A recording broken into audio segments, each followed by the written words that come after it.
Hello, hello, everybody. Welcome in. We got a speedrun of Horizon Forbidden West today on New Game Plus Story, the most popular category in the leaderboards for Horizon. It's going to be about an hour, 40-ish minutes, and we got a lot of cool tricks with combat and movement to show you.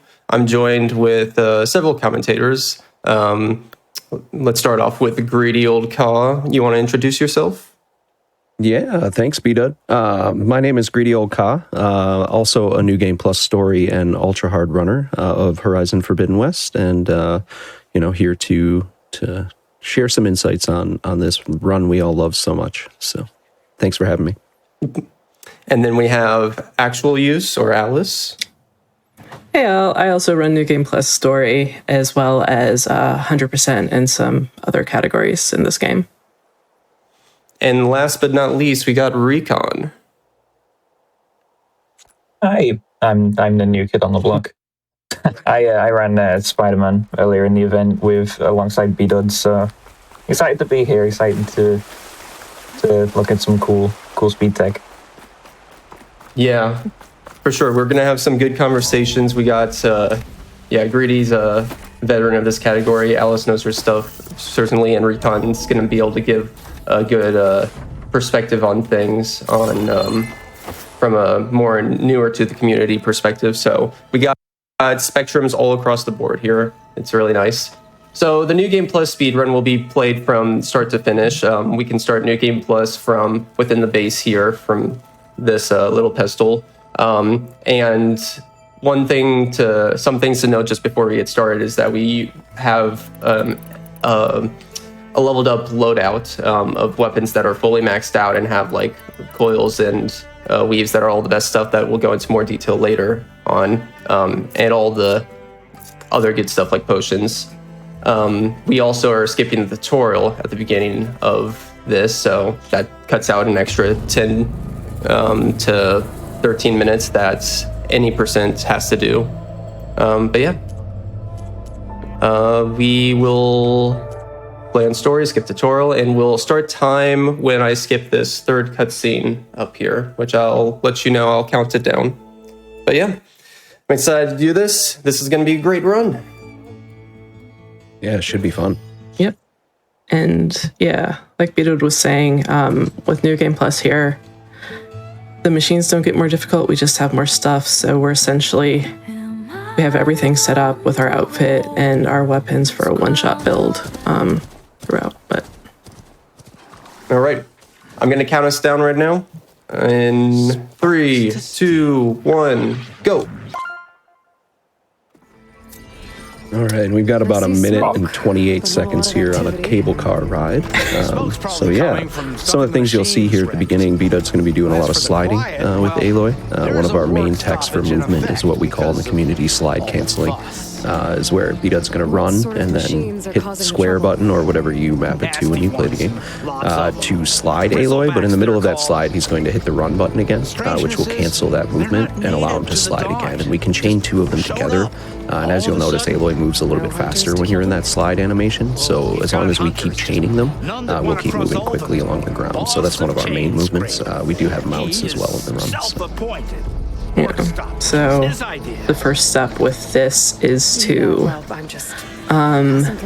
slide our way to the first settlement to start everything off, and then get them out, because though they give us trouble, they are still faster. Yeah. Bittersweet friends.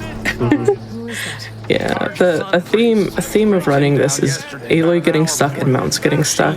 Aloy can walk and step over anything in the world, but if she's running, my god, that plank, she just can't get over it. So gotta jump over. I don't know, that's not changed from Zero Dawn.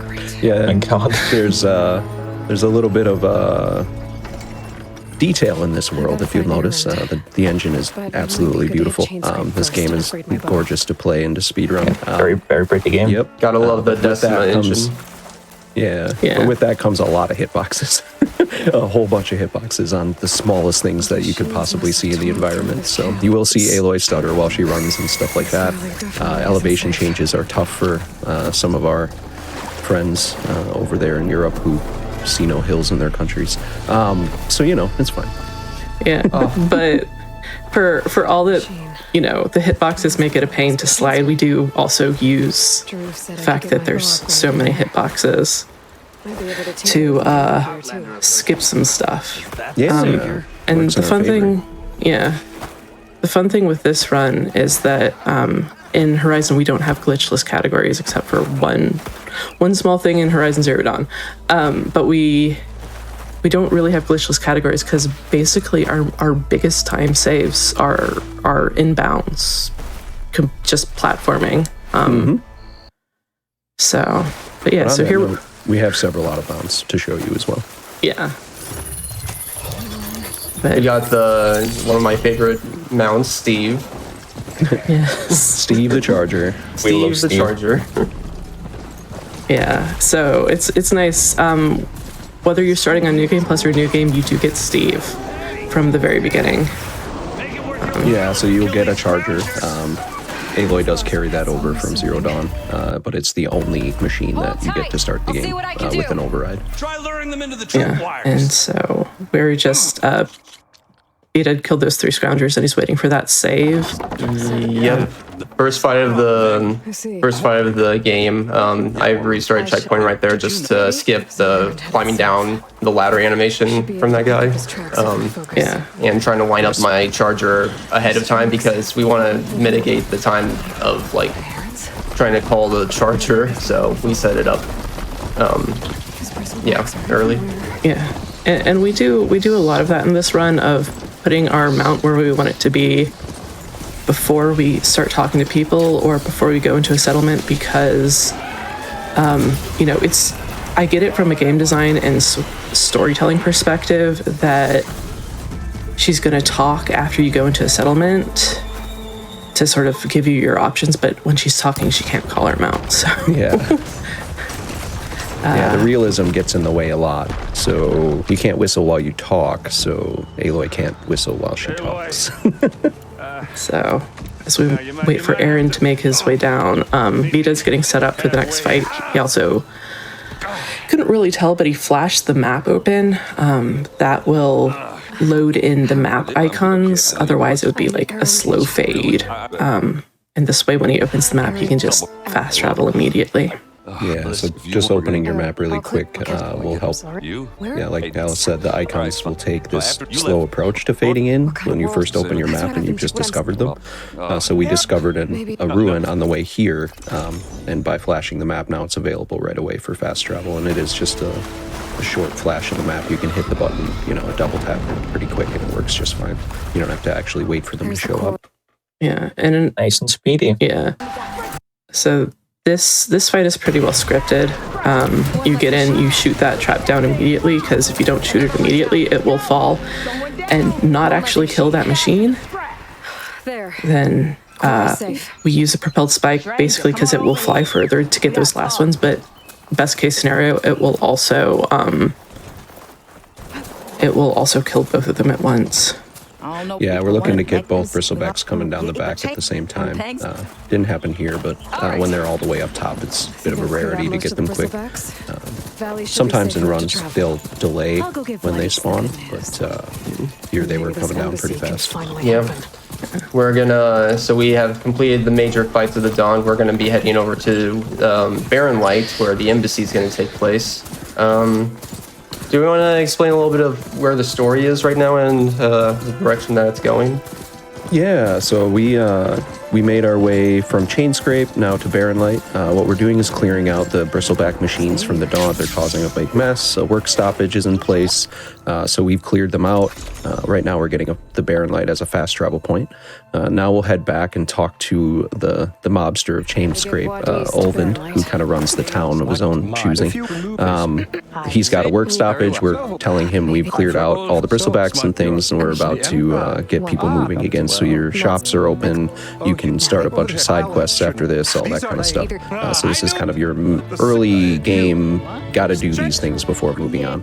And so we'll talk here, and then we'll talk to Studious Wadis, the Karja priest, and that will get the embassy ready to go, which is kind of the major story point here at the beginning. So yeah, because you start out with the game basically saying, okay, so Gaia, which is an AI, self-destructed. We need to restore Gaia or else the world will end. She self-destructed so the world would not end, but, you know, that was it's ending differently. And so we need to get a backup, which is in the Forbidden West. Oh my God, the name of the game. But to get safely into the Forbidden West, we need this embassy to happen. So, you know, we're going to go here. The embassy's going to happen. We'll get safe passage and find Gaia. It'll be great, right? It'll be wonderful. Yeah, no shenanigans whatsoever. No evil shenanigans, certainly. Nope. But yeah, we are talking to the gatekeepers here. Bdud's about to do a nice little platforming skip. Yeah, I need to try Bdud's version of the skip. There's 2 versions that take basically the same amount of time and are relatively similar. So there's an invisible wall blocking my path there, so we climb up and use the shield wing, which is available instantly in New Game Plus. We don't have to, we normally would get it after the embassy, this next part, but in New Game Plus, yeah, you can use a shield wing to give you extra distance to cross that gap. Yep. Yeah, normally you have to wait for Luan to walk up the ramp and have the guards move out of the way. It's about 30 seconds of waiting time that we get to skip there, so it's a really good one. We've had different versions, as Alice was alluding to, of that skip for a while. You can climb up different ways, but that's the fastest way to do it. Yep. So now we're talking to our buddy Fashav, who will definitely He definitely didn't meet an untimely death or anything. Nope. No, He's perfectly okay. And Catello's arm is too. Yeah. No critical. See the cutscene, it didn't happen. Didn't get enough. No. You have to kill 6 enemies back there, and Bdud's explosion only killed 5, unfortunately. And thanks, Bristlebacks. That's our favorite version of the AI right there, with them just falling over, over their riders. Yeah. So phase 2, you have to kill the 2 bristlebacks and their riders, and on story they tend to fall over. For some reason, the fire, they'll run into each other and just tip over if they're in the fire. So it throws their riders to who knows where, and you kind of have to hunt them down. And then we fight Regala's champion there. Bdud showing us that human enemies are weak in the knees in this game. So definitely shoot for any non-covered armor spots. Yeah, that is an addition they made in this game where armor means something. To human enemies, for sure. Yeah. Yeah. But so we've got a finicky fast travel here. Tall necks are a pain in this game. Beautiful, beautiful machines. Awful to deal with. this tall neck. Oh, we got first try. Let's go. Let's go. Yeah. That become. It's a very finicky. Sometimes you'll just go over to that icon and it'll just say, "Sorry, you can't fast travel for whatever reason," and so we keep on like just closing the map and trying to like it. It doesn't make sense why it works. So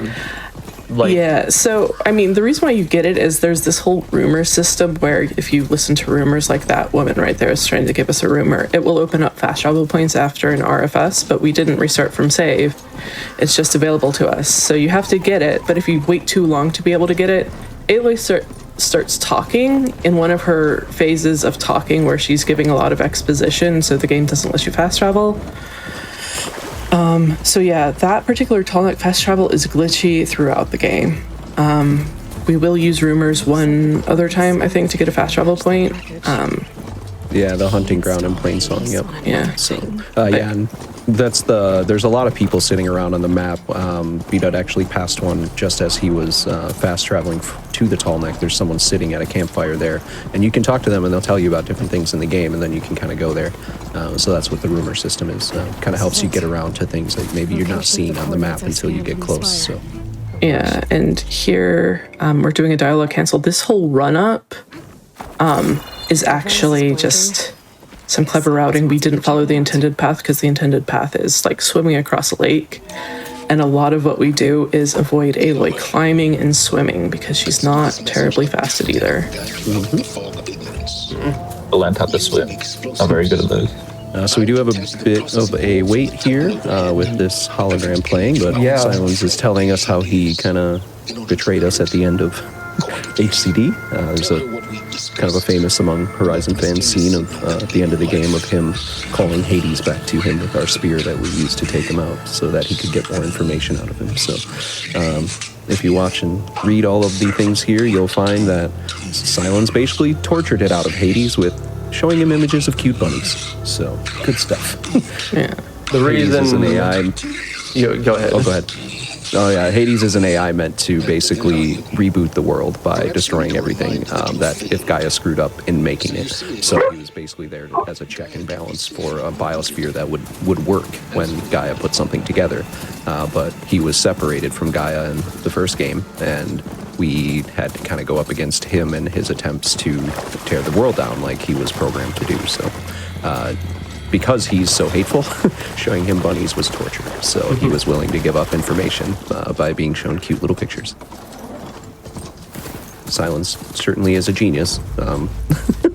And he sure does know it. And we're actually going to come up here for another dialogue cancel that won't be completely obvious till later. Bdud's going to be working very hard not to look at the easiest thing to look at as he runs in here. So we'll stay looking forward, and there's a machine to our left there that we want to avoid triggering a dialogue that if you see it, you would use this dialogue to cancel a dialogue coming up here. So we're going to skip through all this conversation with Silence, try to open this door, which won't open for us right away, and then we'll have to craft what's called the igniter in the game, which explodes fire gleam, and that allows us to kind of get around the map more. It's just like story progression locks. If we save this dialogue for on our way back, there's a certain point when the machine starts glitching out here. It'll say, please step inside over and over again. And on the third time the dialogue shows up, you can look back at the plow horn that's dead over here. And it will cancel this dialogue and give you a schematic. There we go. It is. Nice. And it can be a little finicky if it doesn't click right away, but that allows us to craft this. So because it's New Game Plus, we have the parts already to craft it. You need a leaf lasher spark coil and some kindleweed oil that you can pick up in the water around the area here.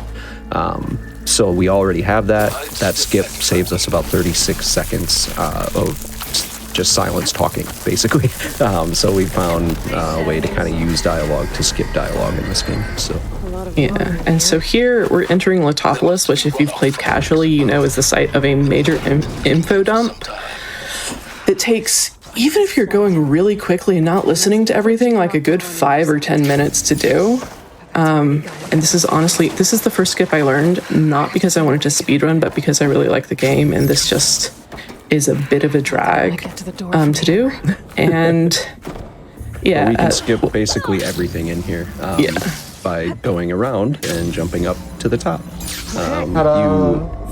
You do a lot of climbing, a fair bit of swimming, watching a lot of holograms and listening and consoles.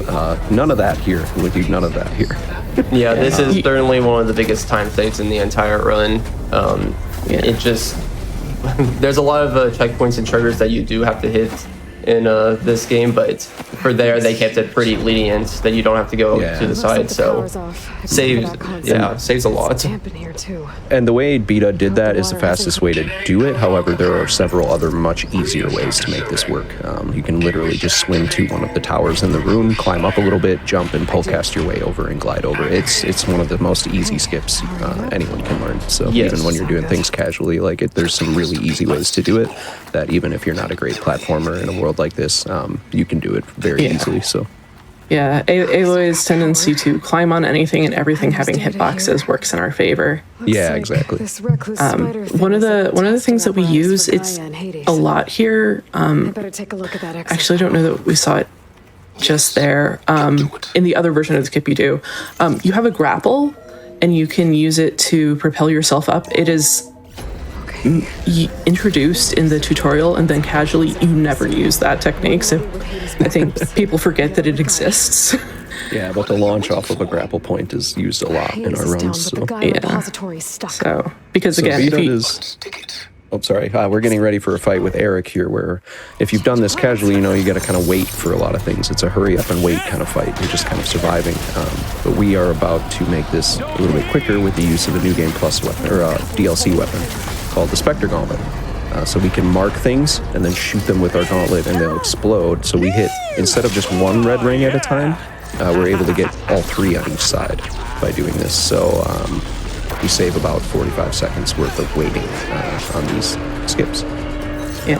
God, and Eric is definitely being a bully today. Yeah, normally I can dodge him pretty well, but... Yeah, in the first phase, his especially if you're doing this without the Spectre Gauntlet, his attack order is pretty scripted. In phase 2, not so much. Right. Where he can get into this AI loop of stabbing, and at that point you just have to run around and wait for him to stop. Yeah.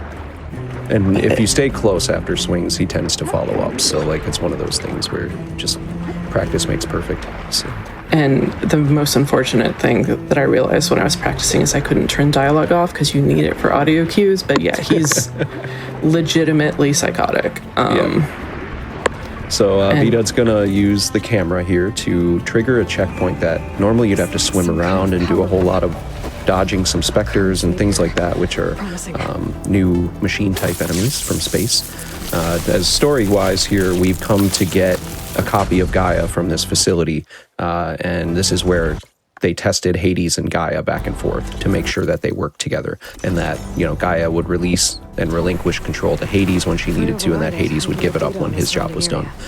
So we get a copy of Gaia from there, but also a bunch of people from space show up. And so if you read all of the data points in Zero Dawn, you know that there was a ship that left with some people that were called Far Zenith, and basically they're a bunch of rich people, just the world's richest human beings, most vapid, you know, movie stars and all these stuff that you can find.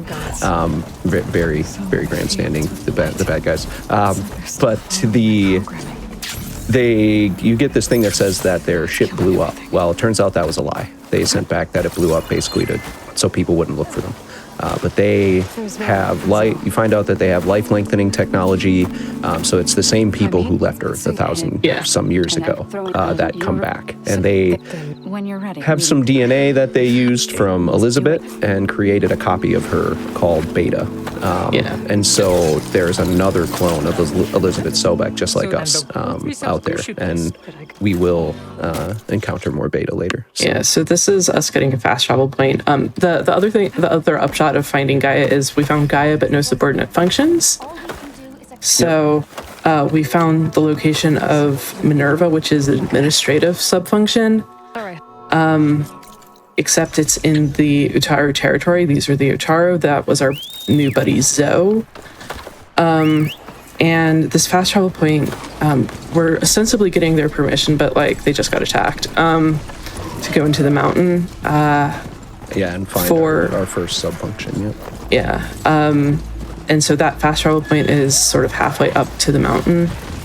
But the other subordinate function that we know exists in the world is Hephaestus, who, oddly enough, controls the cauldrons, and that's where machines are made. And he's been making aggressive machines. And so they're out here attacking the Utaru. So the whole getting permission to go, and we got stuck on some rocks, of course. Not wanting to jump up, Yeah, that's the harder way of going about the path here, which I usually try to go for the harder stuff first, even if it saves only like a half a second. Yeah. Sometimes things go bad. At least the Claw Strider didn't cause too much grief there. Yeah. But yeah, we're heading into our first cauldron. This is Tau, where we're going to see some fun platforming skips.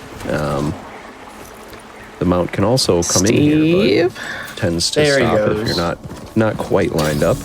But you can also abandon the mount and use glide to get up here. And there's some hitboxes in the corner there that'll allow you to jump up as well. So Bdud's going to use our first Valor Surge of the run, Chain Burst, which chains damage to enemies that are in groups. And fully upgraded, it actually does extra hits. So it'll like get the initial chain damage and then extra damage a second time, which we'll see later on for another one of the sub-functions where it does a lot more damage. But here you just want to see those 3 damage numbers, see this light turn red, and that's all we needed. That way we were guaranteed to kill all 3 of those lead flashers at once. Yeah, and you can kill the second 2 that are still behind the shield. Yeah, that's the notable part, is using it to kill them before they actually cross the field of being able to damage them, pretty much. So here we're going for, if you play this casually, this room takes like 5 minutes Just to this do. one room, yeah. So we're gonna not do that. And instead, oh yeah, Bdud does a different skip than the rest of us. As usual, Bdud's doing wall cancel jumps. You can run around the outside, and there's a way up here that a lot of us use. But Bdud here using the pull cast point to get some height, as we talked about before, and then using what's called a wall jump cancel, a heavy cancel if you want to call it that, to basically jump off the wall. In this game, they introduced using the circle button to jump off of a wall and get kind of extra height or distance over to something that's above you. What you can do is, as Aloy's doing that animation, if you hit the heavy attack button, she will actually jump up and swing, so you'll get a little extra height. But if you aim after you do the swing, she'll cancel all that animation and you actually get control of her in her aiming. So you can move her around a little bit after you get that extra height, and it helps us get up to platforms we might not normally be able to reach. And find little hitboxes that are just too high for Aloy to kind of just jump up there on her own. So kind of a complicated trick that Bdud found and implemented in the run, but very useful when you learn how to use it. I love me my little jump cancels. Sounds very precise. So speaking of jumping, I'm going to jump in right here and let you all know that we jumped up to 10K in donations just now. All right. So, woo! Good job, everyone. Extremely Very good. nice. Yeah, so on that note, I'm actually going to get out of this hosting shift. We're going to have someone take over after me. But this has been great. I'm going to continue watching the run, even though I'm not going to be jabbering in anyone's ear. So just keep it up. I've been loving all of this. This is wonderful. Yeah. Thank you. Thank you. And the beginning of this run is pretty dense with stuff. We're going to get into some longer running sections soon. Yeah, some that'll be some breathing sections, yeah. That'll give us all some breathing room, because while we were talking about the Tau 1 skip, and that is a huge skip, we did also just jump across the other rooms, which is not the intended way either. Yeah. We skipped 2 very big time saves that happened extremely quickly. So there's Tau 2, where we do a little swing jump that gives us enough height to fly over to the other edge. And then we did Tau 3, where there's enough, basically you can just run and glide. One of the neat things that the DLC did was kind of open up movement a little bit for things like the flying mount. It made it a little more sharp and a little more useful. But also the glider got a bit of an overhaul. And there's a trick you can do in this game that simply has you pressing jump and glide at the same time. And Aloy will just glide further and higher. So she's able to grab things a little bit easier. And so we use that a lot, that tech where you're just pressing X and square at the same time, getting that extra little bit of glide, and that helps you get across longer distances, again, grab hitboxes you wouldn't normally be able to reach and stuff like that. So it allows you to skip large portions of cauldrons, especially when you're using it. So you'll see a lot more of that coming up. This is our case in point of why we try not to climb with Aloy. Yeah. Because it is both slow, and she doesn't always go where you want. Whereas, like, I want to go Very janky. up, and she's like, "Oh, you want me to jump up and all the way to the left? Sure, boss." Or sometimes you'll just be holding left and she'll climb onto something on your right or something like that. She can be a little uncooperative, so... Yeah, so we'll lot of slide that through has to do here, jump glide up to minimize that climbing, and here, again, the intended... I got we're stuck in the wall. Stuck. That's something that if I don't dodge roll the right way, you can get permanently stuck in that vent. Yep. Yeah. So that's a little time loss. Yeah. The intended way out here is to do a big, long climb around that we're also going to skip with a little bit of platforming. A little bit. So vents are another thing that are slow in this game. She always ducks down and just walks through like this. So we tend to try to find ways to slide and roll through them. And on that one, if you back up just a little bit as she climbs into the vent, you can roll forward. But as Bdud showed, the hitboxes get a little wonky when you're not just crawling through. It only affords you enough room to do what you need to do in there, what the game thinks you need to do. So if you get into a weird spot, you'll get stuck and you can't get out. There's no more sliding and rolling for you. But again, we're going to try that here, where after the rocks fall, there'll be some sliding and rolling. Nice. Nice. If you get too far right or left there, again, you can get stuck because the game is just trying to make you kind of crawl through it. So, Yeah. so meeting our first sub-function Minerva here, we'll be skipping. But Yeah, and that's a repel point we actually do have to repel down. For the most part, we don't. yeah, we'll just jump off of them anywhere And else. here's we're using a little bit. If Zoe cooperates, we'll be doing a little bit of a dialogue skip here. Just Looks like she is. Very nice. here. Thank you, I got Zoe. soft locked in the world record. We're gonna use her dialogue there to just override talking, Gaia. Yeah. So if you guys noticed on the way out of the center room, there was a gold figure there, and that's Gaia. So we reconstituted her by getting one sub-function to reintegrate with her. And now we'll have a 35-second dialogue skipping session here. So Bdud will be slightly tired at the end. Yeah, button mashing. Time for Lots of dialogue those percent, but also probably time for a donation. Yeah, we can do some Donation percent, I'm in. Also, hi, I'm Spef. This is a new voice. Welcome I'm no in. LOK, but I'll do my best. Hello, welcome in. Hello, hello. We have $100 that came in from Matas. That is a lovely poem to get us through this dialogue section. It says, I watch the stream, I click donate, so Torgal gets pets from teammate. If you're playing Final Fantasy 16 and you're not petting Torgal, you're just not living. You're really not. Yeah, it also says, good luck, Blaze, for our runner later for Final Fantasy 16. But yeah, get those donations in so we can pet Torgal. We've still got about 85% of the way to go for that, but we've got plenty of time. Get those donations in. We'd love to see that met. But I could head back east Absolutely. I myself donated to pet Torgal because you gotta pet your best boy Torgal. It's the best boy indeed. Yeah, so what Bdud was doing right there, oh god, you do it this way, don't you? You're doing it this way. It's I love good. having Bdud do runs. Yeah, so- Bdud does things so much differently than the rest of Yeah, us. And it's so much fun to so watch. within the base, Bdud got a campfire. The east door is the fastest way to get into the base. In New Game Plus, you also do get the flying mount right away. Normally, we ride our mount up the hill and just override it there, but Bdud does like to shoot them down. So in the game, you can alert enemies, right? So they have this alert system where you see the yellow, the marker on top, and it turns red when enemies see you. So if you make a bunch of noise, like Bdud did with the Spectre Gauntlet there, you can get their attention, and the Sunwings will come to you. It wasn't as fast as it could have been there, but still, it worked out great. So Yeah. if you hit them with a status effect, like he did with the freeze arrow, they'll drop right to the ground. Purge So you water, can get yeah, them they're- to come up and drop right to you, and then you can kind of run away and call them, and the status effect, comes off, and you get like a fresh mount.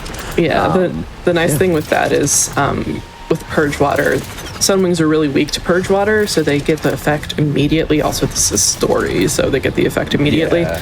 but it doesn't do any damage to them, really. So, because if you kill your mount, if your mount dies, your mount is dead. You have to override a new one. Can't get a fresh one like you can in Zero Dawn. So here, we found the locations of 3 subordinate functions. We said we're going to Ether. We are going to go get Ether at some point here, but we're going to actually start Poseidon, which is the second one the game wants you to get.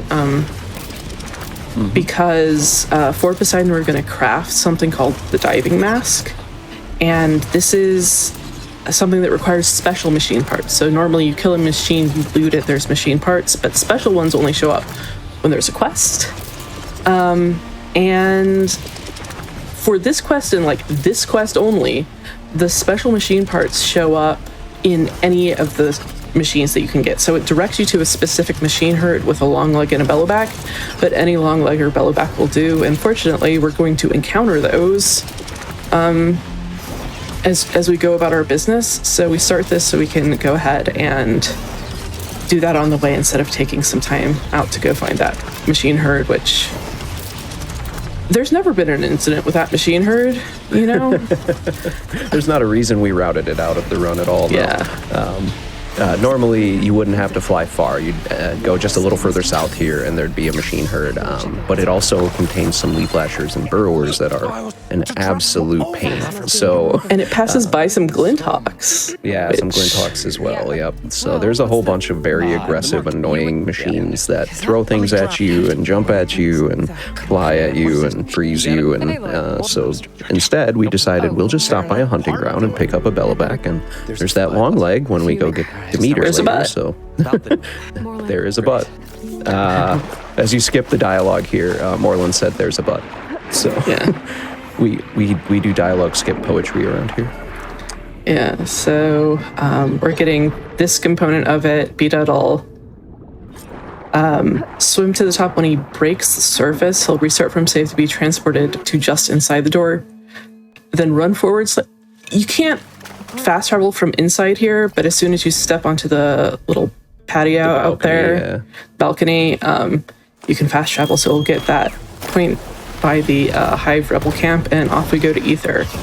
Yeah, so we picked up this campfire on the way to do what was just being done. So we've got an air capsule now as one part of the diving mask, and now we're going to head off about 900 meters to a place called the Memorial Grove. To find out about Ether. You'll notice that Bdud's barrel rolling here on the Sunwing instead of just flying. About to ask that. Bdud, in his search for time saves, found that, I do believe this was Bdud who found, Yes. that So barrel rolling is faster. yeah, so we make Aloy pretty sick by doing this, but it's worth it. Worth it for a few seconds of time save, pretty much. So I mean, a few seconds. A few seconds, a A minute minute. and 20 seconds over the run is a yes, bit of it's time save. Yeah. So the Slightly significant. statistic yeah. I usually go by is that it saves 5 seconds per minute, and we do a lot of flying over the run, so it saves like what Greedy said, like over a minute overall. But yeah, it's something that was originally tested before the Burning Shores DLC and was kind of like pretty much the same or slightly slower. But with the Burning Shores DLC, everything was kind of improved in terms of movements, especially with mount maneuverability. So that allowed the barrel rolling to be more flexible and ended up being a little bit faster than. Yeah, it tends to kind of shift over to the side that you're pushing. So, and you can see Bdud's kind of like when he does a barrel roll, he turns a little bit to one side and then flips the other way. And because you move faster, kind of sideways, we tend to just keep moving in the direction of our goal. So, like heading to the Grove here or heading up to meet Katalo now. At Stone's Crest will be just more of the same. There's a little bit of differences when you It's have good to mount. It's Not good-ish close. A little mount. bit too close. If you're too close Yeah. to settlements, it'll knock you off your mount. This mount here can go slightly within the bounds if you're not on it. So Yeah. they patched it so the mount can't get into settlements, and if you used to get stuck, even casually, the mount would just get stuck inside of invisible walls that it could get through when it wasn't being ridden, but couldn't get back out. So you would be stuck on your mount because you couldn't get off, and then you just kind of have to restart from save. So they patched it so that Aloy just won't climb onto the mount if it's in the wrong spot, and you have to wait for it to kind of keep moving. It's a choice. Yeah, so here as we go into anything, we do try to get the mount in a good cycle. If we just had Steve, he'd stay put. But good old Richard here is going to fly around in circles, even if we land him. And if we walk away, he'll start flying again. So we are headed towards Stonecrest to meet Katalo, but on the way we are going to stop off at this hunting ground to get a bellowback.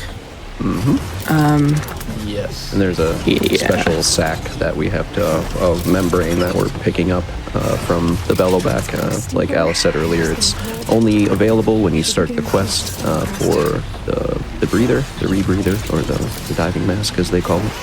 But there's a frost bellowback here that we're going to take out. This was something that wasn't in the route for a while that we didn't realize. Yeah, this is another beta thing. Yeah, it's something that we just kind of like had an intuition to think like, oh, was this actually faster to just not do the intended path to get those parts and just like get the parts from machines along the way? And yeah, it was like because here it's not much of added time to just quickly jump off and quickly shoot, collect, and get back on your sunwing without more than like 5 to 8 seconds of time loss. And then there's a way that we can get the long leg part later without it having any time loss at all. So Right, yeah, it's literally right on your path. So Yeah, so here we're we're doing Katalo skip, which is just a fun thing to do. So Bdud's going to jump off the cliff here as soon as this is over. And, of course, the mount got in the way. Yeah. Are we still good? We're good, okay. Katalo's still to the line, so I think we're good. Okay, Yeah, it still says I- return to Katalo as well, so the objective didn't change. Sorry, go ahead, Ella. Yeah, I was gonna say I have the mount up high for this because there have been times where when I'm trying to jump off, I end up grappling to the mount and it completely ruins the skip. Basically, they want you to It's kind of, wend your way down this valley, and instead we're just gonna fly straight here, and Katala's gonna teleport to us. But yeah, Yeah, you need. What are you doing? it's kind of interfering with Patolo's AI nav mesh path. He's kind of scripted to be on a certain path when you're along the road for him to be able to go on and not deviate from. As long as you don't go within that nav mesh path, he won't spawn until you do. So we only go back onto that path at the very end. Otherwise, yeah, you have to walk the whole way with them pretty much. And there are fights along the way and that kind of stuff too. So he'll start fighting with rebels and things along the way. It's just kind of a longer quest. But Bdud here, fast traveling back down to the bottom of the stairs. And then we're going to go in and scan something that we'll blow up the wall with here. So the bulwark, the people that live here, their leader is kind of a coward and is hiding behind his giant wall. He doesn't want to come out and fight with Regala. So we are going to delete his wall so that he can't hide there anymore. Bdud's going to go inside here, scan the power cell from the tank that's stuck in the wall, and then fast travel away, which is faster than heading back out. And then we'll fast travel back into the bulwark. Now we're just going to turn around and drop off, and Katalo should be waiting for us down here. Normally you'd run back out of that cave and then run down here, but this is actually faster to get to him. So now we're going to fast travel back to the campfire and go have a fight with some rebels in a tremor tusk. Yep. A lot of fast traveling. Yeah, it's kind of funny when you think about it because, like, when you think about all the fast travel, it was probably making lots of distance, but technically it's just faster since it's instantaneous from our perspective. Mm-hmm. Yeah, so that's also a relatively new addition because when you're in that little cave, you are too close to fast travel to the bulwark. So that's why we fast travel out and then back in. Right. So as Bdud was doing that fight, he was also making his way closer to the tremor tusk. So as soon as he was done, he could loot and come back, fast travel back, and then run over here. One thing we haven't mentioned is after save loading screens, there's sort of a fade in from black. During that black screen, you actually can be moving. And that's one of the things that Bdud does really well in this run, is get pointed in the right direction and make a whole bunch of progress before the screen actually loads in. Yeah, it's one of those things that saves a lot of time that you just don't see, I think, like, you know, if you're not running it. The amount, like, it's a full second or so of fade in and out a lot of times. So, like, you can make a fair bit of progress doing movement when you're just waiting for things to happen. So when you do see loading screens, there's a little symbol in the bottom right corner, a cauldron symbol or something that will show up. As soon as you see that disappear, you can just start moving and doing what you know you need to do. It will save you a ton of time throughout the run. It is, and a lot like doing dialogue skips, these long dialogue skips. A lot of times after we do that, there's menuing and stuff going on, so we'll have to do fast travel afterwards or something like that. So knowing exactly the number of dialogues you have to skip and like what it sounds like when they're talking and you're skipping dialogue, so you get these little audio cues for like when you're going to hit the menu. It helps a lot because like those little delays are just a lot of time, I think, lost in the run. That like, when you are running it, you don't realize where did 4 or 5 seconds go? Oh well, I kind of hesitated on opening this, or menuing didn't quite go right. So when you're grinding, those things matter. So. Yeah, and with some dialogue, the dialogue skip and jump button are the same thing. So it really helps to count dialogue, so you don't jump afterwards, because if Aloy is jumping, especially coming down from a jump, the game says she's falling, and you can't fast travel when you're falling. Yep. And so that's one of the things that I'm working on, but Greedy's like the fastest dialoguer of us, and he counts. He knows exactly how many button presses, and I think that really helps. Yeah, I tend to, I make a lot of counts and things. So like toggle skip is 9 button presses after a dialogue selection, like things like that. Which... Oh no! Oh. That's a bunch of time loss. Yeah, so here what's going on. Marathon luck, let's go. Yes. So we were working on getting Ether, but Ether is 2 quests. So we're actually gonna go to Demeter because we're right here, but there is an invisible wall and you cannot get your flying mount. Once you sort of crest these mountains. So you have to, we like to fall as much as possible because falling is faster than gliding. But unfortunately, that just happened. Yep. So that I have raced Bdud and I've raced Elk in things and marathons. We do our own races and stuff, and I have died on that several times racing people. So you lose like a minute and a half. It's basically you've lost the race if that happens. So this is one of those places where it's you don't want to die. You don't want to die going, because there aren't any campfires you get. There's no save spots or auto saves in between here and when you get down to the cutscene at the bottom here. So we're just another chance to show off the moon jumps here. Yeah, I like to dub these moon jumps because it kind of feels like we're doing big long jumps with opening the shield wing every time after we jump. But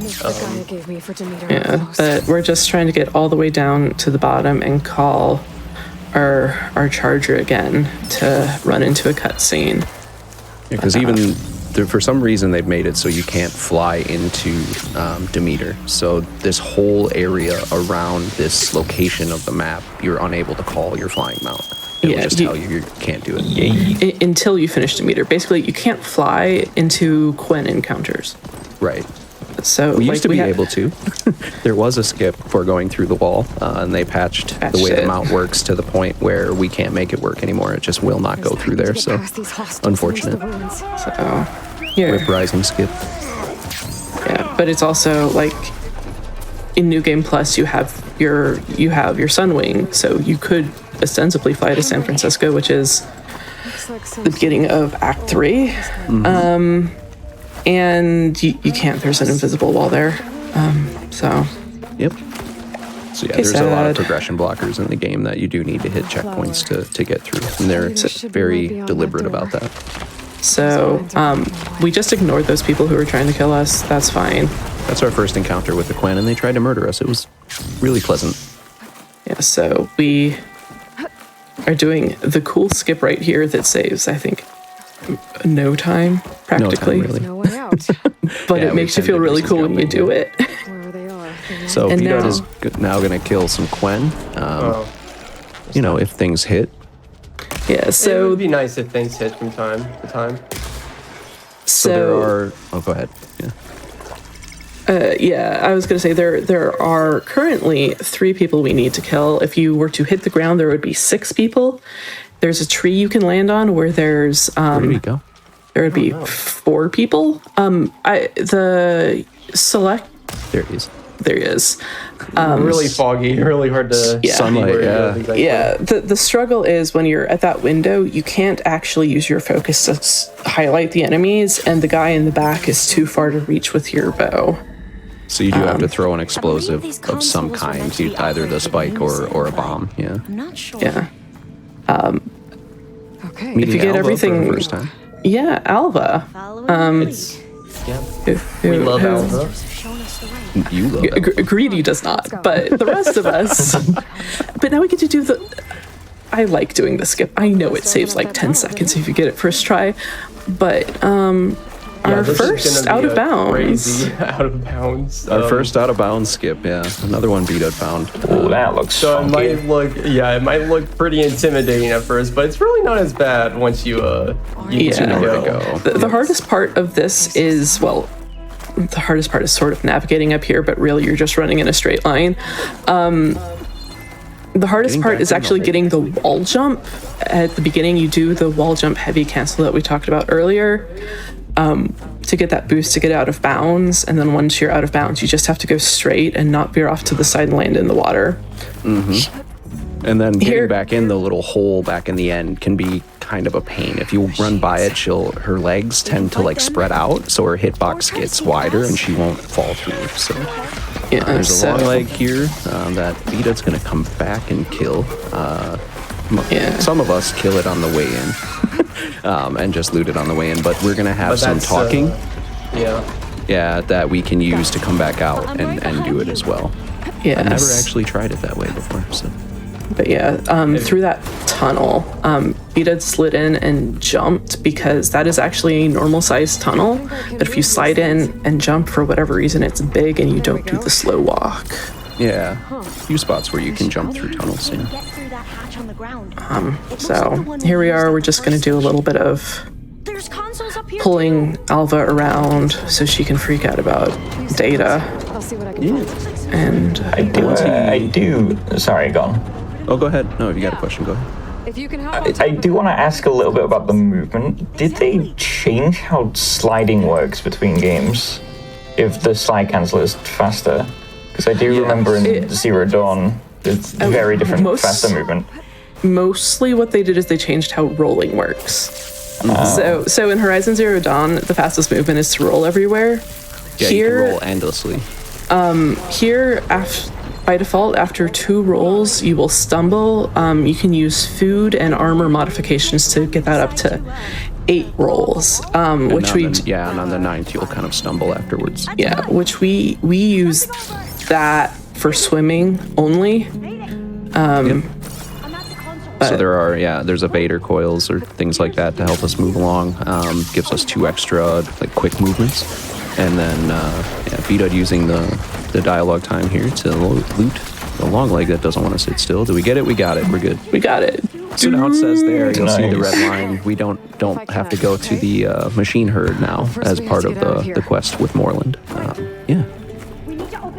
Very, Opening very us- cool thing that a lot of people don't realize you can get those without following the quest exactly. But yeah, that's going to be 0 time lost since we're waiting all on Alva's dialogue right here. There's no way to skip it, and it almost works perfectly. Like, I can get back here with about 3 to 4 seconds to save. Okay, I'm on And it. some people like to get the long leg on the way for simplicity, but doing it during the dialogue here make sure that you don't lose that like second where you do have to shoot at the long leg and pick it up during. When we blasted the hole in the wall, that actually was a little bit of dead time.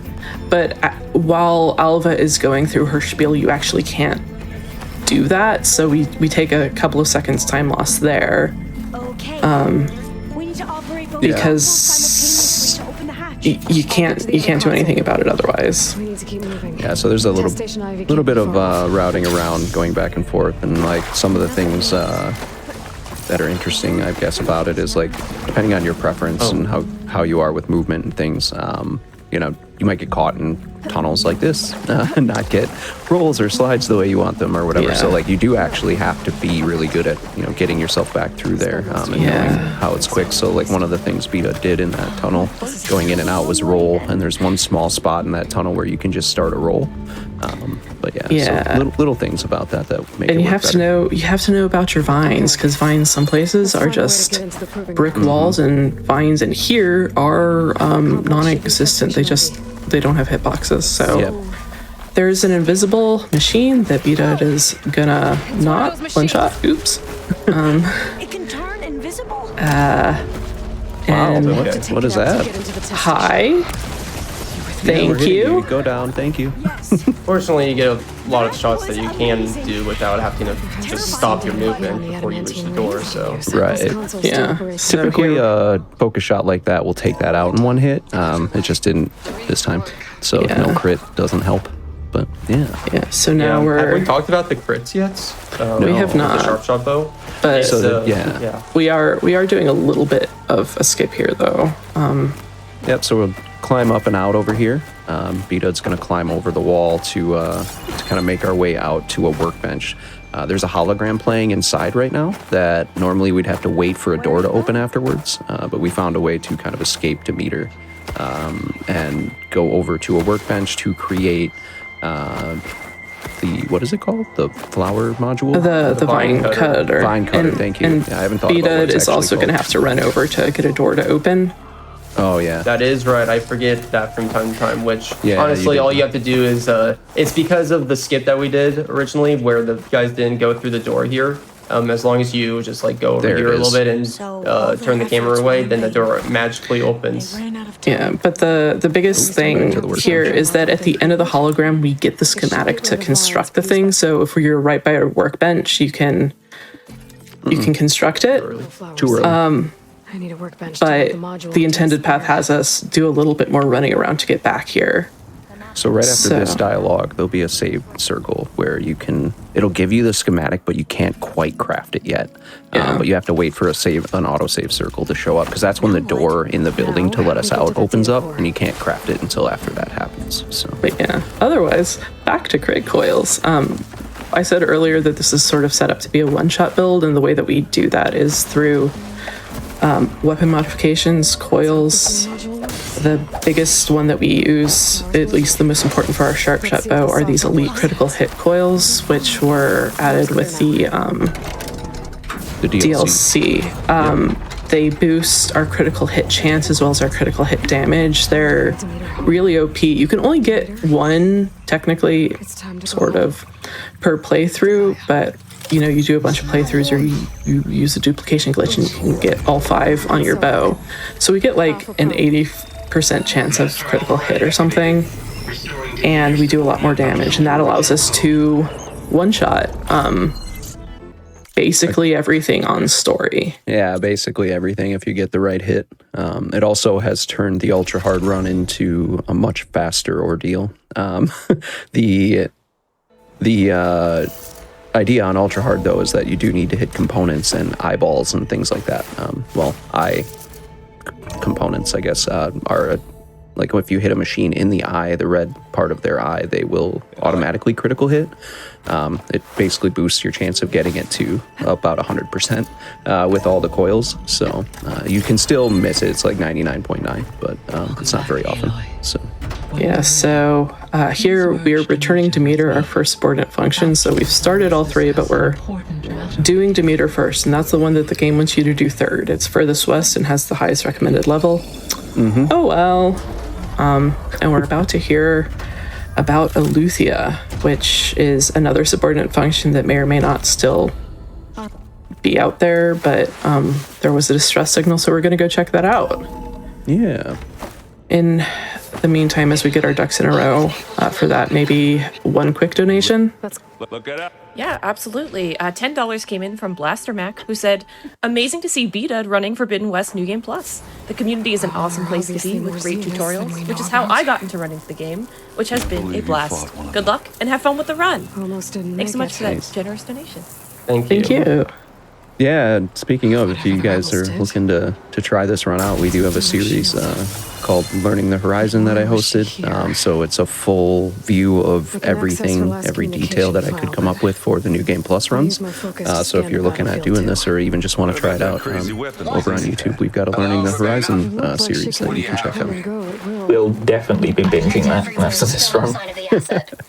Yeah, so what Beta's using now, we have all of these things where we're supposed to be examining anything, but you're stuck there until you're done. If you use a bomb, really of any sort, we're using acid bombs though, it'll blast you off so you can get to the next thing as soon as possible to examine it. So it's a little bit quicker.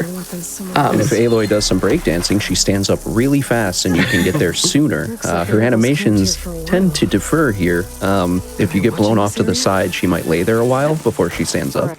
So it's just something to keep in mind when you're trying to speed yourself up. Which way is Aloy oriented to the bomb? Hey, Aaron. How's it going?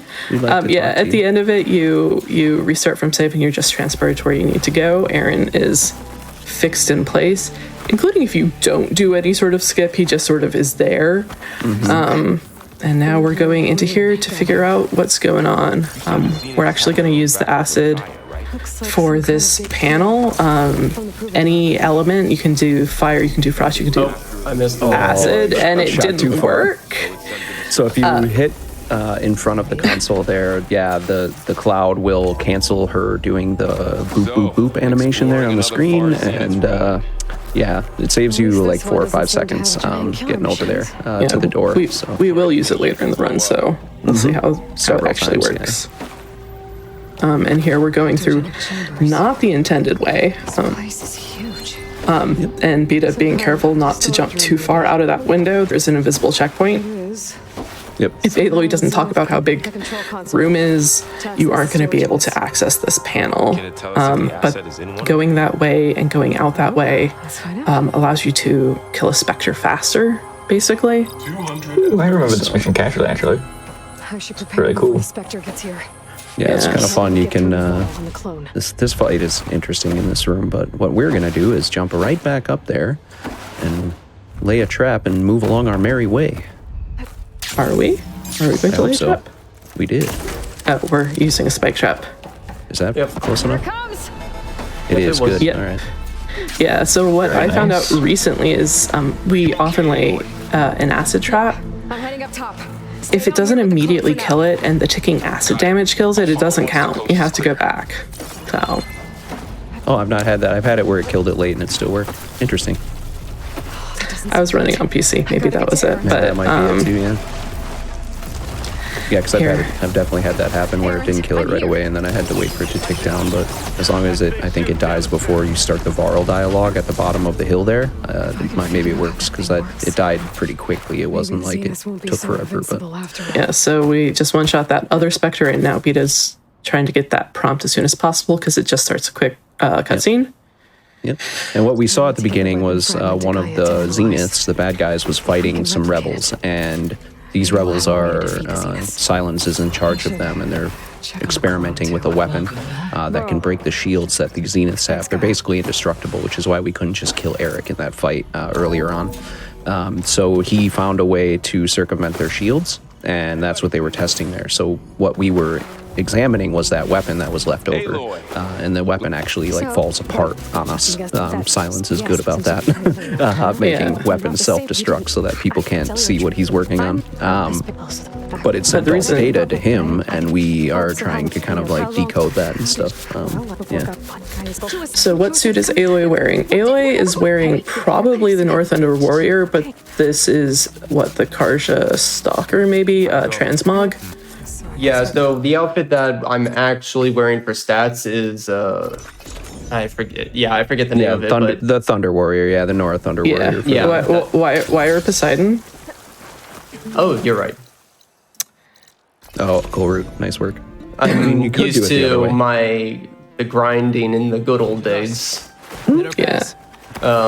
Which we changed the route earlier this year to do Poseidon last because it allows us to, for some reason, only with Poseidon, when we go back to the base for the final time, we can restart from save and it'll instantly put us in front of Gaia instead of spending 15 seconds trying to go to her. So Yep.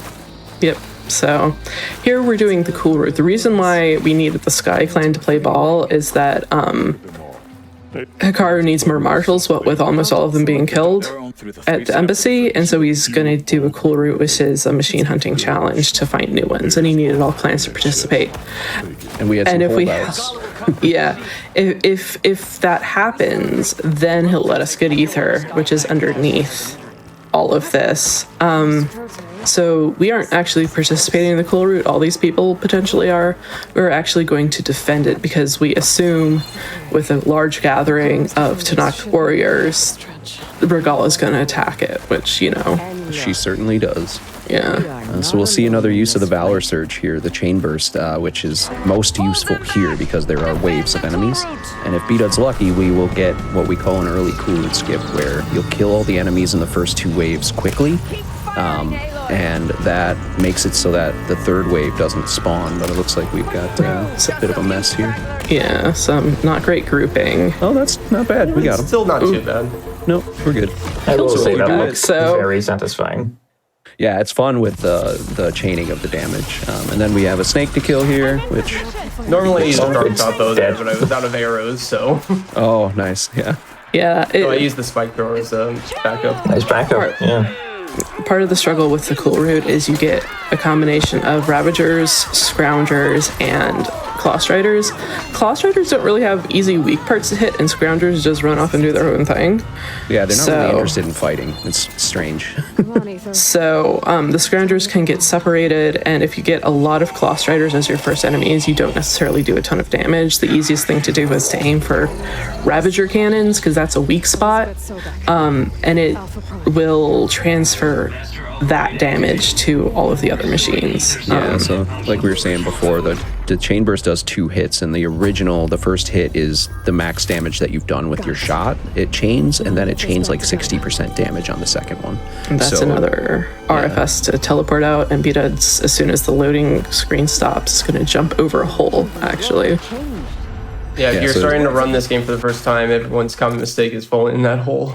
That's how you know you're a Horizon runner, or that you've started running Horizon, is everyone starts and encounters that same issue.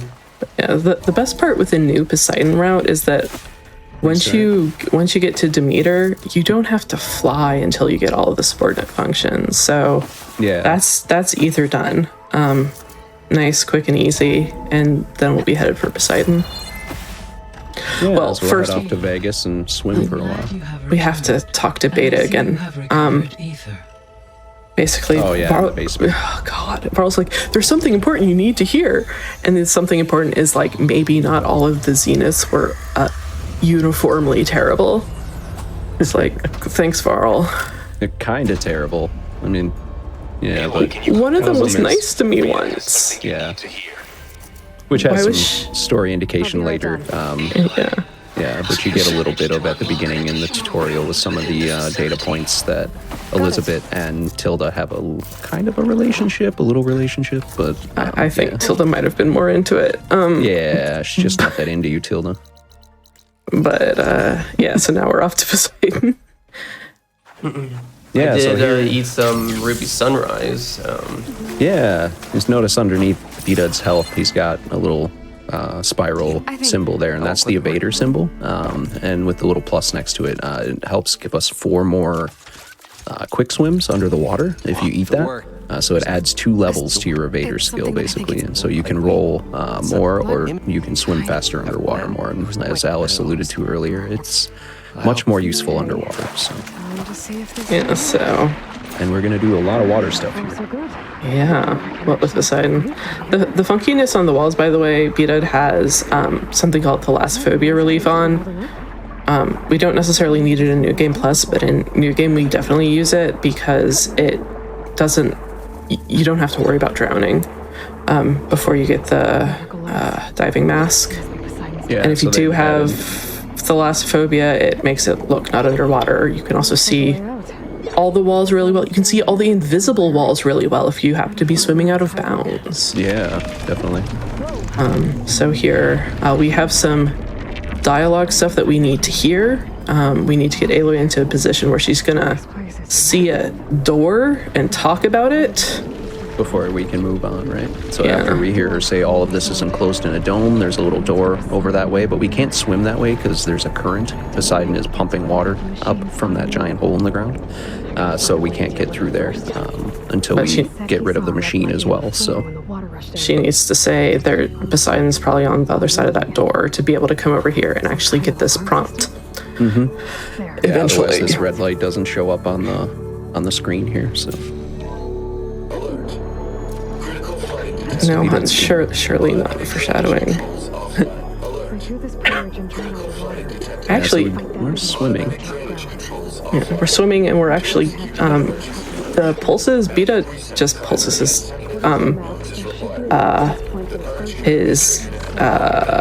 focus while swimming.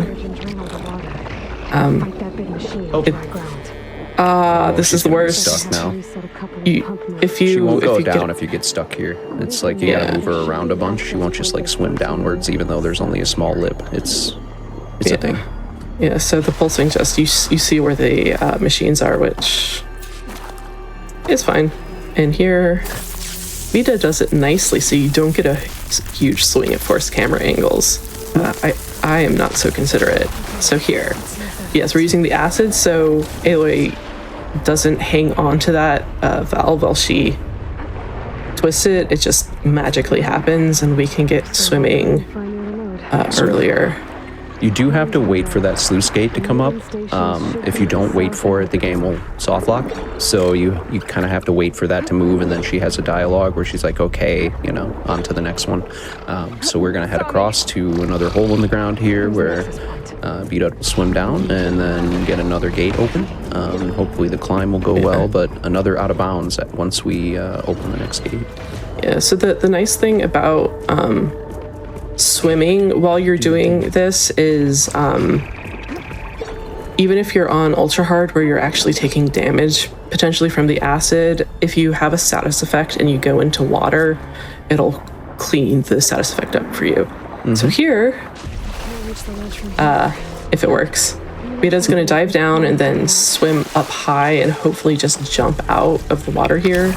Yeah, there's a small hitbox she can grab, like it's a ledge. Again, we'll wait for this gate to close. We will. Jump in too soon? Yes, a little bit. Nope, there it is. All right. And Went away now, too fast. There, so now wiggle? we've Wiggle. activated both, so time for the wiggle. I miswiggled. Which is everybody's favorite out of bounds skip. It's a I little love this. finicky. I love that this is a thing. Driver found it earlier this year and applied it in a lot of things, but you can literally just clip out of bounds, and now we can just swim underneath the map, see its beauty from all over. Yeah, it's kind of and- cool from if you want to see the whole map kind of thing. It is a finicky thing to learn to do, and so what Bdud did there, he's either moving up or down at the same time, moving right and then left, depending on which way you want to clip through. You want to move Aloy with a quick swim into the wall you want to clip through first, but before that quick swim ends, you want to switch direction to the other wall, and you do need some hitboxes to be very close together to make this to work, because you need to move from one of them into another one for her to kind of turn her body and clip up and back through. And there's camera some angles and things tend to help hit those hitboxes a little cleaner and things. Like we saw Bdud kind of swim past it at first, and then normally we try to do it in an upward motion, but he was able to make it work in a downward motion as well. So yeah, and when you're swimming, there's some dialogue you need to get. Red light in the tower to be able to sort of progress, but I've actually gotten that while in the tower when I got very lost. yeah, But- if you don't get it while you're swimming, you're just going to lose a little time when you get to the console. She will say it when you get up there. It's just you can get it to play early, and then you can activate the console as soon as you get up there, and that's what drained the water out. And then Bdud came out and one-shot the Tide River. So And so off we are there to was fetch another little Poseidon. thing if you missed it there. After we drain the water, there are 2 restarts from saves that put you all the way outside the tower. There's one after you hit the console that you have to wait for a save circle. But then the next one, as soon as it reloads, you hit it again, and for some reason it just puts us outside where we can run to the Tide River. We don't have to swim our way back out. So lots of time saved with just a simple RFS. Yep. So here we are getting Poseidon, and then we're gonna have to run Exit out the because again, facility, we yeah. can't. There is a story reason for why we are gonna go out, but yeah, you can't fast travel from in here. So Here, yeah. Even It's, later on when we finish the game, you can't fast travel in and out of here. So Yeah, so it's a little bit of a climb. So unless we have anything to say, maybe a donation here? Yeah.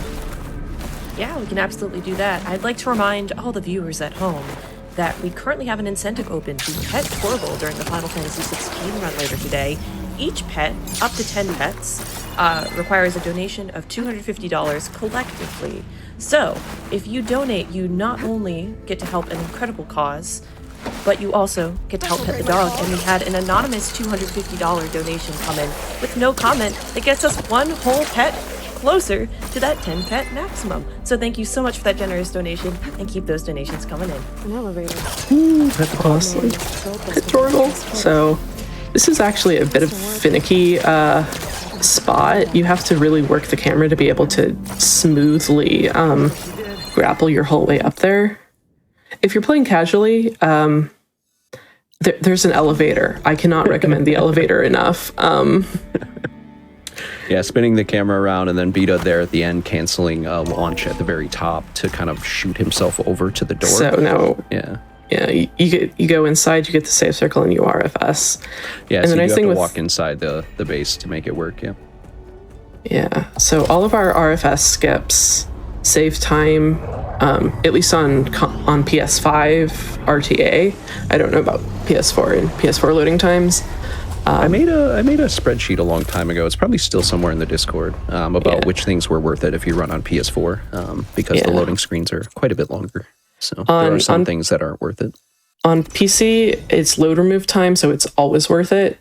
But yeah, before this fast travel Bdud switched to the mount call because we have one of these times where the game says this dialogue is very important. We must not do anything during this dialogue, so you need to call them out before it starts. Mm-hmm.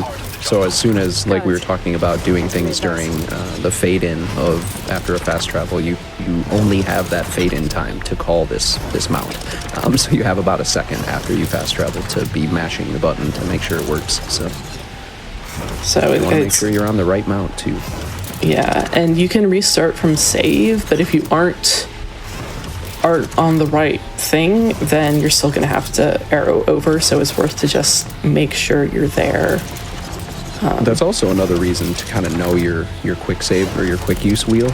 So down on the bottom you see his mount, and we use the directional pad buttons to move that. So if you know where things are in relation to what you're on, doing a restart, you can still kind of move over. If it's more than like 3 switches, you might not get there. So something to know. Back at the base, when we finished HAL, when there was that big sort of red light going on, you can actually work in your quick menu there, craft ammo, all sorts of things. Bdud had disassembled some traps for ammo crafting supplies. Yep. I actually switched my quick menu around, so things are in the right place for once I have the flying mount. Because so this is not by the way, good at Schrodinger's slaughter spine, so it's dead or alive depending on whether the rebels observe it. Yeah. If you come through here, you sometimes get what they call an apex slaughter spine, which will not die because the rebels don't attack those. But if it's just a regular one, they're late after this came out, there was a patch that put more rebels out into the map, and this is one of the sites where they'll actually attack the slaughter spine and they'll kill it kind of as you show up. So thanks, Gorilla. That was swell of you. If rebels attack a machine, even if you end up killing it, you can't get the important machine components, and for upgrades in this game, you need a lot of machine components. You really do, yeah. It's the upgrades for armor and weapons are pretty grindy in this one as far as like big machines. And some of them don't have a lot of sights, Dreadwing. So yeah. Slaughter spine. And the snake. And yeah, it's a bit of a meme with 100% runners, especially if you're only running main game. Finding a machine scan for an Apex Slaughter Spine can take 45 minutes sometimes, and for a lot of the legendary weapons and armor, you need an Apex Slaughter Spine heart, which if you find one and you kill it, it's a guaranteed drop. You gotta find one. Mm-hmm. And it's a little So Bdud frustrating. heading over to a place called Legacy's Landfall here, which is the place where the Quen came to the American continent here. So it's where they are kind of stationed. So we're meeting CO, who is the descendant, supposedly, of Ted Faro. And he has his essence, because they believe that Ted Faro saved the world, not destroyed it. And so he's very much just a pompous bad guy. Gets his comeuppance and splat percent here in Thebes. And then we're heading over to fight a Thunderjaw and go inside of Ted Faro's kind of secret bunker that he stayed in at the end of the world in CD. So yeah, because as far as we all know, Ted Faro is dead, but we are learning that he is not. The CO is very well voice acted, and Very well. good Sunwing. So this just no. That's okay. That doesn't actually lose a lot of time. No. Yeah. The checkpoint's right there, but Yeah. So what Bdud was doing there is you can save just a few seconds if your Sunwing is in the right spot by grappling up to get over the wall before they open the door. You can also just jump over the wall. You could use the heavy cancels to go up and over too. It's not as easy, obviously, as using the launch. But yeah, we try not to die there typically. No, A lot of the 34 fall damage is just no so justice finicky, for especially if you've taken some jumping off the Sunwing there before the Thunderjaw fight. Like if you drop off early, you'll take some damage. So if you try to do a launch over the wall and you don't realize you're not full or something, then you can fall damage will take you out unexpectedly. I mean, casually anytime really. So Yeah, so this is a little bit. This is our break in the run. This is unskippable until right now. Cutscenes where, cutscenes where you are transported someplace or you move, you can't skip. So there's the cable car and that in this run, and then in Burning Shores, there's a boat ride early on, which may also be serving as a loading screen. But yeah, basically just hiding the fact that they're loading everything in. So so Bdud going to do another out of bounds here, where we use the swimming trick to slip through the wall and just head straight over instead of having to go through these little tunnels you see down to his left there. So we can make our way in and go right to the entrance. And this skips actually like having to swim through some fans that turn on and off, hitting a console or two that we have to do an animation for. So this skips a heck of a lot of stuff. This is one where people will say it saves like 8 seconds or something, but it really depends on how good you are at the other stuff that you would have to do. I am not. You have to hit a bunch of consoles while swimming, and that's finicky. Sometimes the RNG for the fans, like they'll just turn on as you approach, and then they take a while to turn off. So you might hit both of them and not make it through right away. So it's just some things that can go wrong that doing out of bounds makes a lot easier. There are 2 ways to get out of bounds as well. The one he showed, and then there is just an actual hole in the wall as you enter into that big watery area. If you swim down and backwards a little bit, there's just a hole in the wall that you can use to go through, which basically makes that a no-brainer. So you are in the middle of a CO roleplay right here. You have to dress up as Elizabeth Sobek, but that was just a really quick skip right there to skip running down some stairs. Just, a little bit of invisible wall action with a heavy cancel. All sorts of fun, but you're now cosplaying as Elizabeth Sobek in what we call the corporate jammies. Ceremonies must be observed as far as CO is concerned. Yeah. But we colloquially call them the business jammies, And hopefully we don't. We got it. There is some dialogue that has to happen before you open the door. And you need CO to not get in your way there to scan that. This starts a hologram and we have to wait here. What we usually do here is we craft ammo and then we start disassembling traps. We have, especially for volatile sludge, which is our sort of most needed ammo crafting resource, we can only carry 15 at a time, and we're also pretty limited on blast paste. So these traps, 2 more. These traps, as you disassemble them, especially with the blast traps, you get blast paste. You get 2 volatile sludge for every elite trap, so you can only carry 15. but you can carry what is it, like 36 blast paste, yeah. Got to stay positive. but or 15 sludge, but you can carry like 15 or 14 of each elite's trap, and there's 4 or 5 different kinds of them. Oh, yeah. And so this saves us from having to go to the stash. We have downtime where we can disassemble the traps. Yeah, generally I do it during Alva dialogue, during Demeter early on. There's about 45 seconds where you can do it while you're waiting. That's where Bdud actually went out and killed the long leg. So I tend to use that time just for crafting. And then here, while we're waiting for that cutscene where we find out Ted was also working on kind of life extending technology, but we find out here that his didn't go so well and he's kind of a mutated mess. So yeah, so I never need it at Alva in Demeter just because we use different ammo types. I use piercing arrows for humans, and we've mostly killed humans up to that point. And they don't require sludge. Depends on how you do the fights, that you might need to do a little resource management or not. Yep. But here it's just better safe than sorry. You don't want to get to the final fight with like 1 arrow and no sludge. Yeah, you definitely want to be able to get your one shots towards the end. So here we're just running out. Because we are in story, we're doing this fun little thing called running through lava. Because the floor is lava. Floor is lava and it doesn't care. So just slide right through it.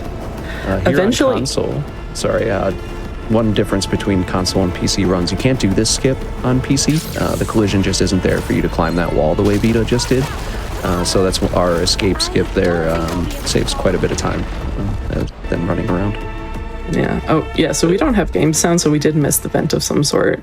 But yeah. I was going to say, those jumps do look very precise to do. Yeah, basically you just jump, and when you aim, Aloy's hitbox gets bigger. It tends to just be a bigger, wider, grab more things. And so if you aim going up that wall, she'll actually just land on it. On PC, that doesn't tend to happen as much. It's almost like certain things are smoothed out, or some things just don't have the hitboxes other things do. So then that's one of them. So, and the motion is basically you aim, land, stop aiming, jump.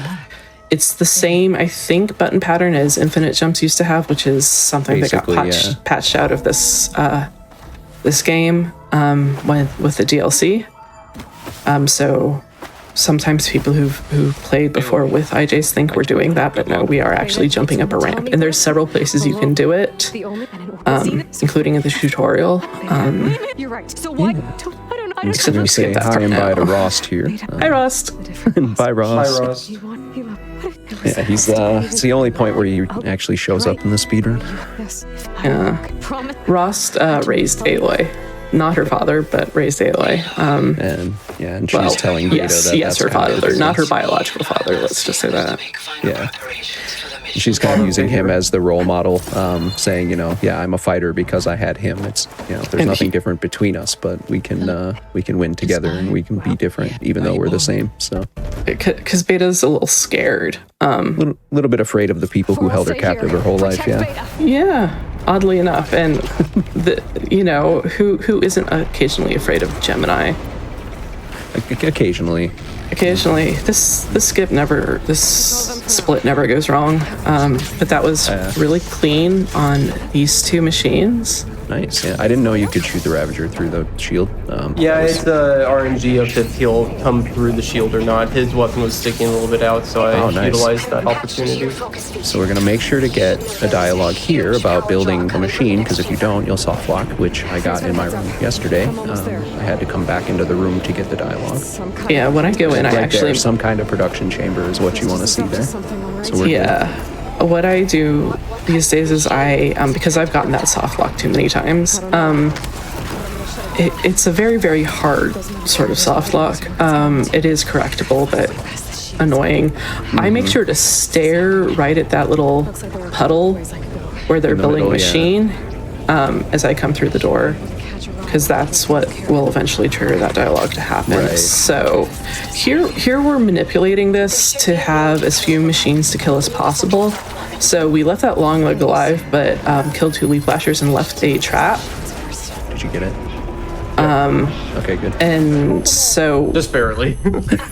yeah, so that trap you saw the thing come up that it killed something that was a Grimhorn. If you had killed all the machines, the Grimhorn would come with another Beat Plasher to kill. But since we held off on killing everything until that was dead, we only have to kill those 4 machines. Now here we're killing these 2 things. And there's a couple different strats here. You can kill the spike snout right away here, or you can let it go through and kill it afterwards. But we're setting some spike traps to catch 3 machines that are going to spawn when we get in and grab the node inside this area.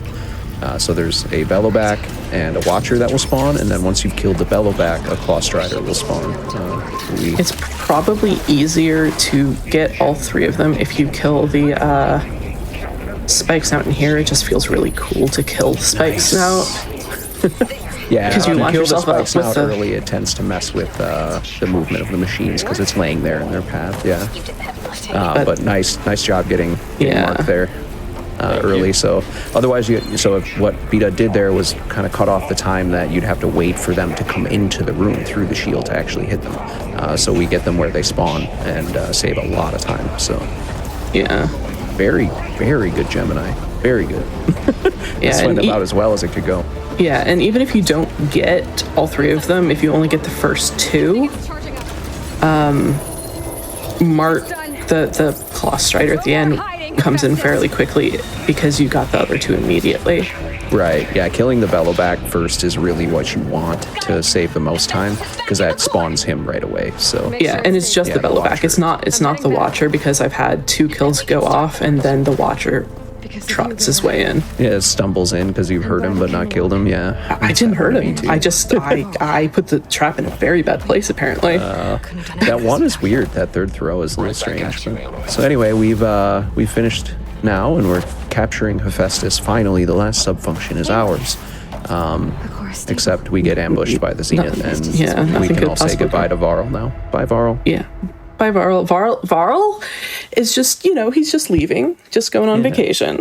Head to a nice farm upstate. On a farm upstate, yeah. Yeah, he's just going to go hang out and retire. And everyone's going to be very sad because he has abandoned us. Nothing else has happened. And so one of the Zeniths, actually, Tilda here, has kind of saved us, for her own devices. But we're going to go through the dialogue here. We'll skip us cutscenes, kind of go finish off the dialogue. Then we're going to head back to the base. Oh, I need to actually override the dialogue first. Yep. So there's another dialogue cancel here. If we stand on this corner, Aloy will override a conversation that you're having with Erend back at the base. Kind of like what went wrong kind of thing. Glad you're okay. And then that allows us to fast travel right away. Yeah, because what happened with the whole group is we knew the Zeniths would see the power surge with capturing Hephaestus, so everybody went to different cauldrons to do their own power surge. So tried to confuse them, but they saw it. Zoe and Erend and Alva and Katalo, all of them were different places. So we only had Varl and Beta. So we're doing some fast travel again to get places that are very close by, but still faster to fast travel. So we go talk to Zoe, who's a little bummed because her boyfriend is gone. And now she's pregnant. Now we have actually lost our Sunwing override because story. This is normally where you get it in a new game, so we have to craft it. Yeah, so the game forces you to craft special items that are part of the story. So the igniter, the diving mask, the vine cutter, and the override for the Sunwing, you will have them throughout New Game Plus, but you do have to recraft them when you get here. And here we actually have to run up the intended way. This is very particular about how you interact with the Sunwing here. You can't get off once you're on, so it's all part of the story. You can only get off by using the land function on a tall neck that we're headed to here. Yeah, so we're going to come up and try not to spook them. Bdud wants to heal if he's going to jump off. Yes. Yeah, thank you. I would have absolutely forgotten. Yeah, so what I was saying about fall damage earlier, Bdud has just 717 out of 800. He would not survive the fall if he went with just that much gone. There are places where if you jump off, so we can get off this tall neck we're flying to. I, in particular, among runners, have a very hard time with this. I die all the time, and if you die here, it's minutes of time loss. It's not like the run is dead no matter what you do. So if you can land in the right place, you can make some distance before you are able to call your Sunwing back. And the Sunwing does have to pick you up in order for this to work. You can't just jump onto it yourself. So if we can make some time getting off the tall neck going towards our destination, we can save a fair bit, 10, 15 seconds, by having it pick us up closer to our destination because we're waiting for Tilda to talk. But again, distance matters here. Distance matters, and this is one where you sort of need to know sort of everything and the whys about it. So in a new game run where you still have your mount, because your land mount has died, at some point here, the game kills it. If you get here soon enough in the tall neck cycle that it is actually walking towards your destination the entire time, so it's really not worth it to jump off because the tall neck covers a lot of ground. Here we're walking away from our objective, so Bdud's gonna nice, and so he aims there to cancel Aloy's fall animation. It doesn't do anything for his the health or anything like that. But you'll see he went down to 67 health and he had some 83 gone. So he would have died if he hadn't healed just that little bit. So it really is kind of a close thing. But again, you get to move towards, kind of see that arm in the distance of the Horus. That's where we're headed. So you can move quite a bit closer to it when you do that. So I'm really glad that worked out for you, man. Yeah, so I think you do it differently too. Sorry, there's some different ways to get off the tall neck, and you do it with the jump and spin, whereas I use the jump slash, which is a melee technique that you learn. And I think she jumps a little higher when you do that. Yeah, I think so too. And so that might be part of my problem. I was thinking about that yesterday, but I didn't change up the way I did that until like earlier this year or so. Because that's something that I realized in any percent runs, because you don't have the aerial slash in any percent. Right. Yeah, and that's... Oh, go ahead. I was going to say, just the fall damage is proportional, so in any percent runs, we finish the game at about level 24, and we can still do that. Also, Bdud he got up onto a rock and jumped off it as he called the mount, just because if you're in the air, the mount won't land, usually. Yeah, there's a point there where while you're running, the mount can land behind you, and like I was saying, the mount must pick you up in order for this scene to keep continuing. And you can't just walk up to it and climb onto it if it lands. So you have to keep running away and calling it again, and it's not saving you any time by doing that. It won't give you a prompt to mount it when it lands, but like we've tried it before where we use the jump glide to get over it. If you are over your mount at any point in this game, it will give you a prompt. You could be 200 feet higher than it and it will still give you a prompt. So here we are killing Regala very neatly. Depending on whether he chooses live or die, down she goes. Regala's gonna die anyway, but you can kill her here or let her die in a cutscene later. So got a really fast loading there. Yeah, and so here's another part where you're very careful not to jump at the end, because we have, if you are going up, you can fast travel, but this is another point where Tilda's going to start talking, and the game thinks it's very, very important that you listen. So you can't fast travel if Tilda starts talking, Yeah. And it's even just a little before she starts talking. You have to hit the map like the frame after you skip. So like what I look for, and maybe you guys do too, is when she points and silences face. If you skip that, that's when you can fast travel. So so when she tells him not to be late. But it's one of those things where we need to be fast traveling right away afterwards. Otherwise we have to RFS, and that will put us outside, and we can fast travel right away after that. So so approaching the final split here. Yeah, final split, and we have a bit of flying to do before we actually get to the interesting part of this split into the skip. So maybe we have time for a few donations now. Yeah. Absolutely.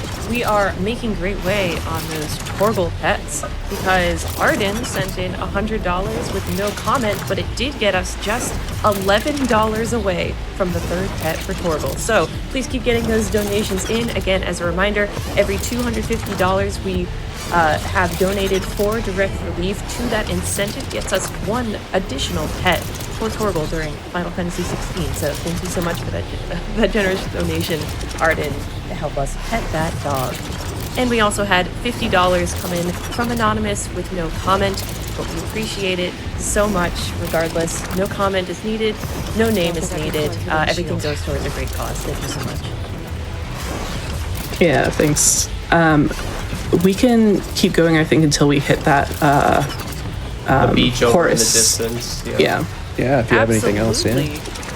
So we had $20 come in from Waroff that said, GDQ doing what they do best, going fast for a good cause. Keep up the great work, everybody. Thank you so much for that donation.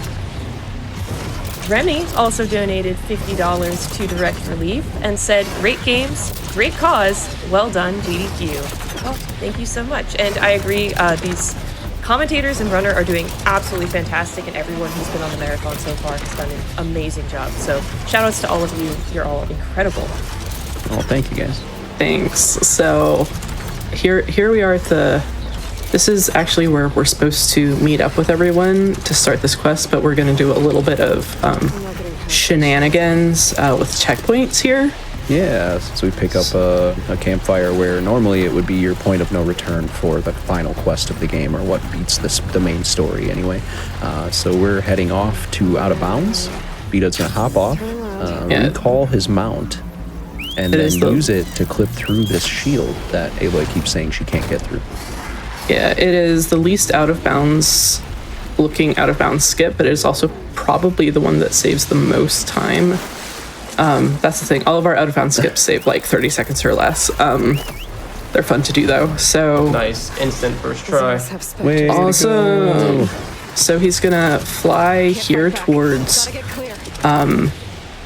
sort of straight ahead the roof with a hole in it. Yep. And that's a checkpoint that's probably 2/3 of the way through. The final you make quest. your way all the way around the left side there to get there normally. Kind of off to his left there he's showing. We come all the way out here where it hits a checkpoint where typically Regala would die. Silence kind of shows up and we all kind of head to the end here. But we can abuse that to get the checkpoint early and then head back to the campfire we got. And we can skip all the way through here when we come back in and actually start the quest. There's a couple of required fights as well as some optional fights where you're supposed to either fight or be sneaky. We're never sneaky in this game, but it does save us quite a few fights, and especially when you're on a new game and you're trying to go fast, you don't have anything. Like you just got a new bow that takes volatile sludge for its ammo, and you have like 5 arrows and 5 sludge. Like you don't have any resources for the end, right? Yeah. So we're down to basically 2 fights, and we have Cthulhu going dying machine filth. About this line. About this point in the run, we've also started having what we call the sound glitch. So some dialogue and some music stop playing. It is the saddest moment when Cthulhu's dialogue is affected by that glitch. Mm-hmm. Yeah, all the dialogue skipping and the quick fast travels and the many loads, the game just kind of gets out of sync. So your sound will kind of cut in and out, and some of the dialogue will play and some of it won't. It also affects loading screens a little bit. They can be a little bit longer when that starts happening.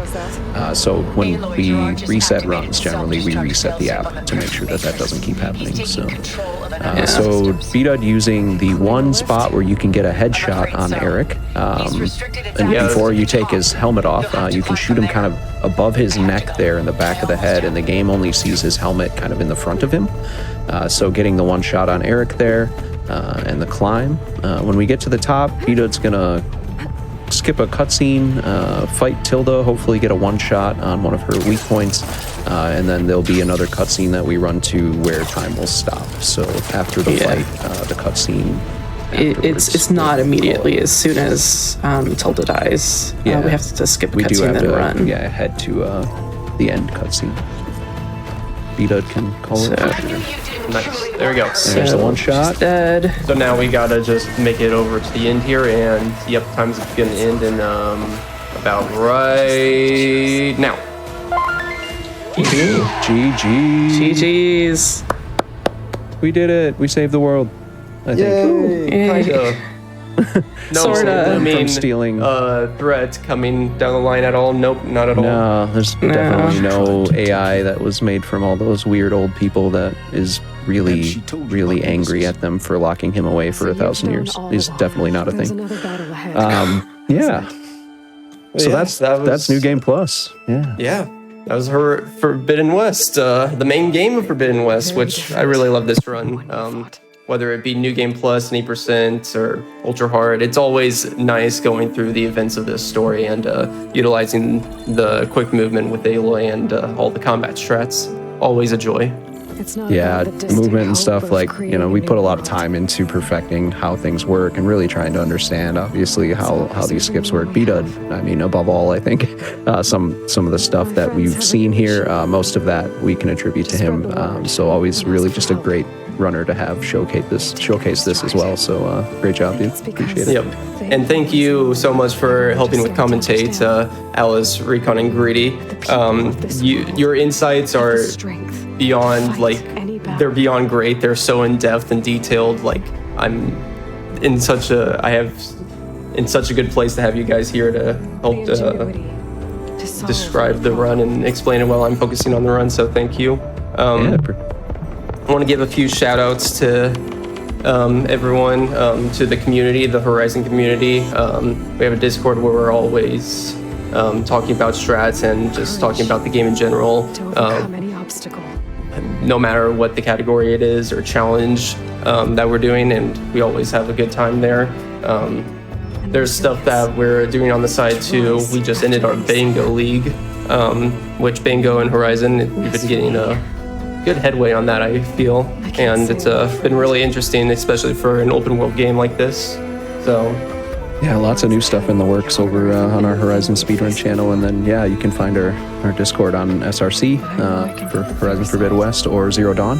Communities all work together to kind of find things, and thanks to our mods and stuff for keeping us all together and having a place to do all this. So yeah, the run and the community really are just so much fun. So if you're looking for us, you can find us. Yeah, it's a really welcoming community. I joined a little over a year ago at this point. And yeah, if you're interested in running this run in particular, we're working on more runs, but we do have a tutorial video series for New Game Plus Story with an addendum for New Game Plus Ultra Hard, but we're working on it for 80% and Hundo and for Horizon Zero Dawn. Yeah. Recon. thank you, everyone. What do you got to say? You have any final remarks, Recon? I will say, watching that was a pleasure. Honestly, I didn't expect it to be as complex and in-depth as it was, but yeah, honestly, great showing. And just to add on to what Alice was saying there as well, I recently joined the community. And everyone's been so nice and so welcoming, so very great place to be. GD's on the run, Bdud, very, very well. Very good showing. Thank you. All right. GG's, and thanks everyone for coming. Yeah, thanks everyone. Thank you.